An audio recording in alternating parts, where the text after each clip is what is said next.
Hello बच्चों, कैसे हो आप। आज हम कक्षा 4 हिंदी की वर्कशीट हल करेंगे। पाठ 7 दान का हिसाब। तो चलिए वर्कशीट हल करते हैं। प्रश्न 1, निम्न कहानी के अंश को पढ़ो और कुछ प्रश्न के उत्तर दो। 2 दिन बाद न जाने कहाँ से एक बूढ़ा सन्यासी राजसभा में आया।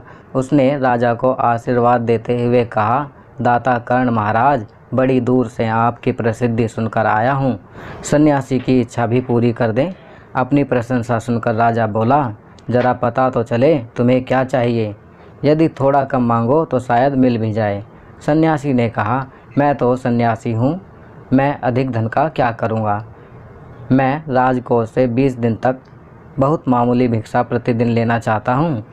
मेरा भिक्षा लेने का नियम इस प्रकार है, मैं पहले दिन जो लेता हूँ दूसरे दिन उसका दुगुना लेता हूँ, फिर तीसरे दिन उसका दुगुना, फिर चौथे दिन तीसरे दिन का दुगुना, इसी तरह प्रतिदिन दुगुना लेता जाता हूँ। भिक्षा लेने का मेरा यही तरीका है। चलिए अब दिए हुए प्रश्नों को हल करते हैं। प्रश्न 1, राजा से मिलने कौन आया था। तो इसका उत्तर लिखेंगे, राजा से मिलने एक बूढ़ा सन्यासी आया था। दूसरा, सन्यासी ने राजा से क्या मांगा। तो इसका उत्तर लिखेंगे, सन्यासी ने राजा से यह मांगा कि उसे 20 दिन तक भिक्षा दी जाए, लेकिन हर दिन उसे पहले दिन से दुगनी भिक्षा दी जाए। तीसरा, यदि राजा सन्यासी को पहले दिन 1 रुपया देगा तो बताओ चौथे दिन कितने रुपए देगा। तो इसका उत्तर लिखेंगे, यदि राजा सन्यासी को पहले दिन 1 रुपया देगा तो चौथे दिन राजा 8 रुपये देगा। पहले दिन 1 रुपये, दूसरे दिन 2 रुपया, तीसरे दिन 4 रुपया और चौथे दिन 8 रुपया। प्रत्येक दिन पिछले दिन का डबल करेंगे तो चौथे दिन राशि 8 रुपया हो जाएगी। चलिए अगला प्रश्न करते हैं। प्रश्न 2, जब अकाल पड़ जाता है तो किन किन पर प्रभाव पड़ता है।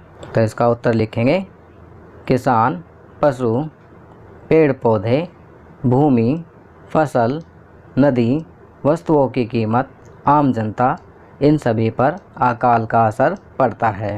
बच्चों, इनके अलावा भी आप अन्य चीज़ों का नाम लिख सकते हैं जिन पर आपको लगता हो कि अकाल का असर पड़ता हो। चलिए अगला प्रश्न करते हैं।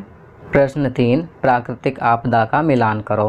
पहले चित्र का मिलान करेंगे सूखा से, दूसरे चित्र का मिलान करेंगे बाढ़ से, तीसरे चित्र का मिलान करेंगे भूकंप से और चौथे चित्र का मिलान करेंगे तूफान से। चलिए अगला प्रश्न करते हैं। प्रश्न 4, नीचे दिए गए शब्दों को सही स्थान पर रखकर वाक्य लिखिए। तो यहाँ पर शब्दों को सही स्थान पर रखने के बाद वाक्य बनेगा, राजसभा में सज्जन लोग नहीं आते थे। यहाँ हम लिख सकते हैं, सज्जन लोग राजसभा में नहीं आते थे। दूसरा, राजा बहुत कंजूस था। चलिए आगे बढ़ते हैं।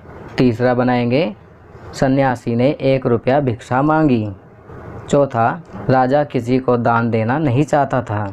पांचवा, राजा लगदग कपड़े पहनता था। चलिए अगला प्रश्न करते हैं। प्रश्न 5, आप विद्यालय से घर जा रहे हैं, तभी रास्ते में आपके मित्र को गिरकर बहुत चोट लग जाती है। अब आप क्या करोगे, लिखिए। तो बच्चों, इस परिस्थिति में आप क्या करेंगे, आप स्वयं के शब्दों में यहाँ लिखेंगे। आपकी सुविधा के लिए मैं यहाँ लिख रहा हूँ। रास्ते में अगर मेरे मित्र को गिरकर बहुत चोट लग जाती है तो सबसे पहले मैं उसे सहारा देकर सुरक्षित स्थान पर बिठाऊंगा। इसके बाद आसपास के लोगों को मदद के लिए बुलाऊंगा और उनसे अपने मित्र के घर फ़ोन करवाकर उसके माता पिता को सूचित करूंगा। तो बच्चों, ये वर्कशीट यहाँ कंप्लीट होती है। अगर यह वीडियो आपको अच्छी लगी तो इसे लाइक एंड शेयर ज़रूर करें।